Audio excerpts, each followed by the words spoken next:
السلام عليكم ورحمة الله وبركاته. ازيكم يا حبايبي؟ عاملين ايه؟ يا رب تكونوا في تمام صحة واحسن حال.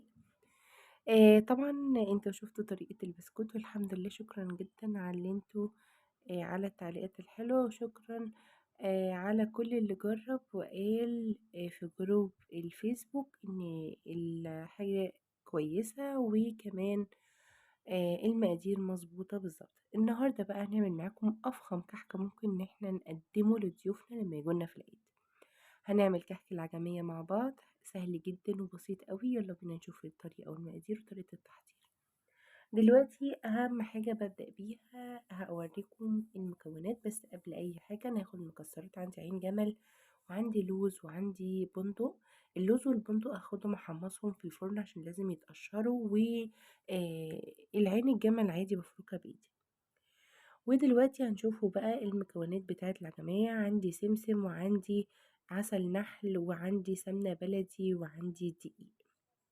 دلوقتي هوريكم اهم حاجة لازم نستخدمها في الكحك يعني سمنة بلدي. انا كنت جايبة سمنة بلدي، كنت شارياها بس كانت سمنة خطيرة، يعني قلت لا مش هستخسرها عشان خاطر الكحك. خدت نص الكمية. احنا طبعا عارفين ان كيلو من الدقيق عليه نص كيلو من السمنة البلدي، وما ينفعش ان احنا نخلط فيها ميكس من السمنة التانية المهدرجة، هيديكي ولا اكنك حطيتي سمنة بلدي خالص. دلوقتي بقى هعمل ايه؟ هفور الخميرة واحطها على جنب عبال ما اشتغل. فهحط معلقة كبيرة من الخميرة اللي هو كيس خميرة البودر، وهحط عليها معلقة كبيرة من السكر ومية دافية، واقلبها واركنها على جنب. ودلوقتي لازم التركة اللي المفروض كلنا نعرفها ان الدقيق لازم يتنخل علشان خاطر يدخل في كل حبيباته السمنة، عشان يبقى الحاجة اللي انت عاملاها حلوة ومش مكتومة ومفرفرة وجميلة خالص، وهتبقى هشة جدا من جوه. فلازم ان احنا ننخل الدقيق. دلوقتي انا نخلت عندي الدقيق وهحطه في البولة، وهبدأ بقى اضيف عليه المكونات الجافة.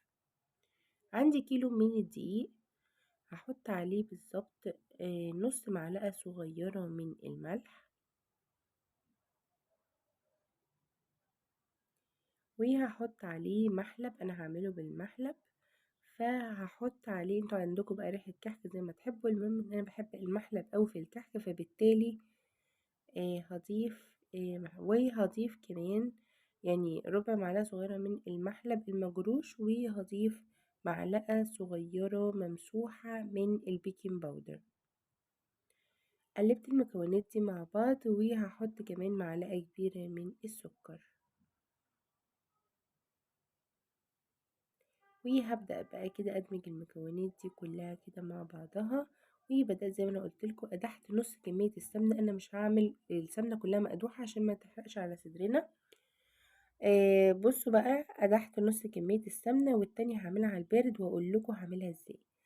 أول ما أدحت السمنة حطيت عليها معلقتين من السمسم، فاروا على طول واداني ريحتهم، ودي أهم خطوة لازم تعمليها عشان تبينلك ريحة الكحك. اهو زي ما انتوا شايفين كده حبايب قلبي، وبدأت كده هبدأ اعمل حفرة كده في نص الخليط الجاف عندي. ودي ربع معلقة الصغيرة، ما ينفعش ان احنا نزود في المحلب، احنا يا دوبك هنحط ربع معلقة صغيرة علشان خاطر ما يمررش معايا. ودلوقتي نزلت بقى بالسمنة المقدوحة اللي هي نص الكمية، اللي هو ربع كيلو، والربع كيلو التاني اقول لكم هعمل فيه ايه. بدأت كده واحدة واحدة بالسباتشولا عشان خاطر طبعا بتبقى سخنة قوي، ان انا الفها مع الدقيق. وهنا زي ما انا قلتلكوا اساسا اوريدي الحلة اللي انا كنت مسيحة فيها سخنة، فحطيت نص الكمية التاني خليتها تسيح على مهلة وحطيته. يبقى احنا كده ما عملناش لا على البارد ولا على المقدوح انه يحرق على صدرنا. افضل طريقة هيطلع منك بالظبط زي بتاع المحلات واحسن كمان. بدأت بقى الف كده العجينة مع بعضها. طبعا استخدمت ايدي خلاص بعد ما عملت بالسباتولا. بدأت بقى ان انا استخدم ايديا وابس العجين كويس. المفروض ان احنا طالما بنبس بايدينا ياخد من 10 ل15 دقيقة بس العجين، ودي اهم ممكن ان انتي تعمليها. لازم ان انتي تبسي العجين كويس عشان خاطر السمنة تدخل في كل جزيئات الدقيق عندك. بتجيبي من تحت ومن فوق ومن الجناب، وتفضلي كده تفركي على ايديكي بكف ايدك كده على ايدك التانية عشان خاطر تتأكدي ان كل الدقيق دخلت فيه السمنة بتاعتك. زي ما انتم شايفين كده حبايب قلبي، خلاص كده الدنيا تمام. بسينا بالظبط زي ما قلتلكوا، اخدت معايا من 10 ل 13 دقيقة.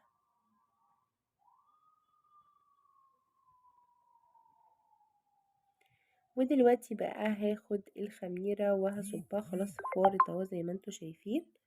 هصبها بقى واحدة واحدة على العجينة. اوريدي احنا عارفين ان اول ما نحط الخميرة او المية على العجينة هتنشف، ده عادي خالص، ما تقلقوش نهائي نهائي، ده طبيعي انها تنشف معاكي شوية. بعد كده هنبدأ كده نحطه بالظبط نص كوباية مية كمان. يعني انا كيلو الدقيق اخد عندي كوباية من المية.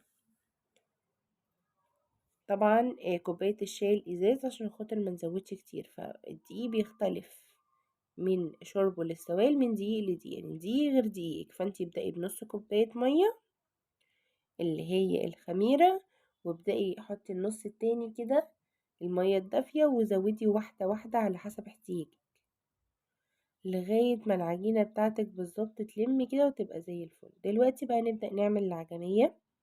العجمية لازم بالظبط المقادير تكون محسوبة بالسنتي، فأنا عشان خاطر الميزان وعشان خاطر اللي هي المعيار ما يكونش موجود كوبايات المعيار، فبالتالي هقول لكم بالظبط أنا عملت ايه. معلقة الأكل اللي بناكله بيها عادي خالص حطيتها سمنة، بس السمنة دي تكون مسيحة عشان خاطر نعرف المقدار بالظبط.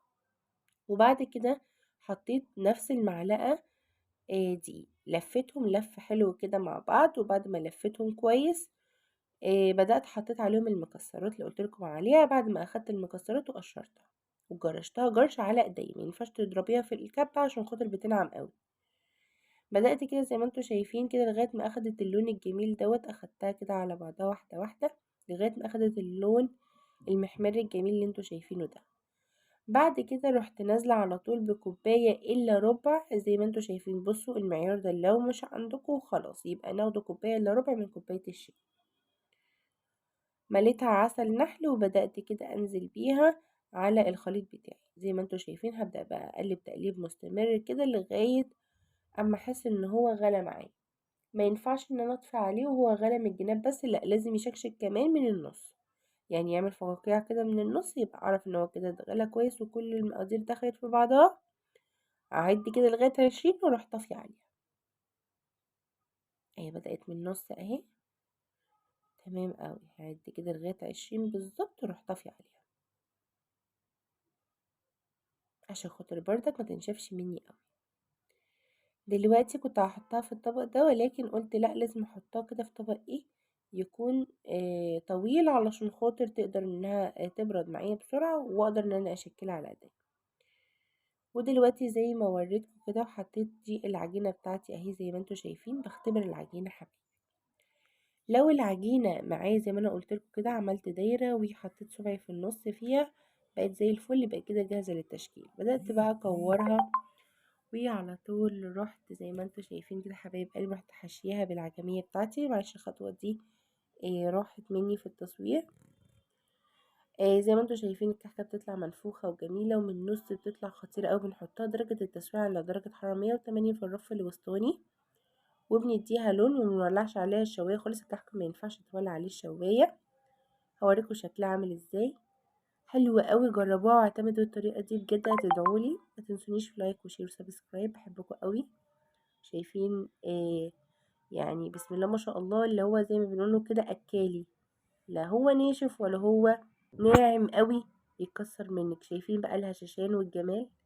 شايفين العجمية حاجة بجد فاخر من الاخر، قلبت ريحة البيت لا بل العمارة كلها. مستنياكم في لايك وشير وسبسكرايب، بحبكم قوي، والسلام عليكم ورحمة الله وبركاته.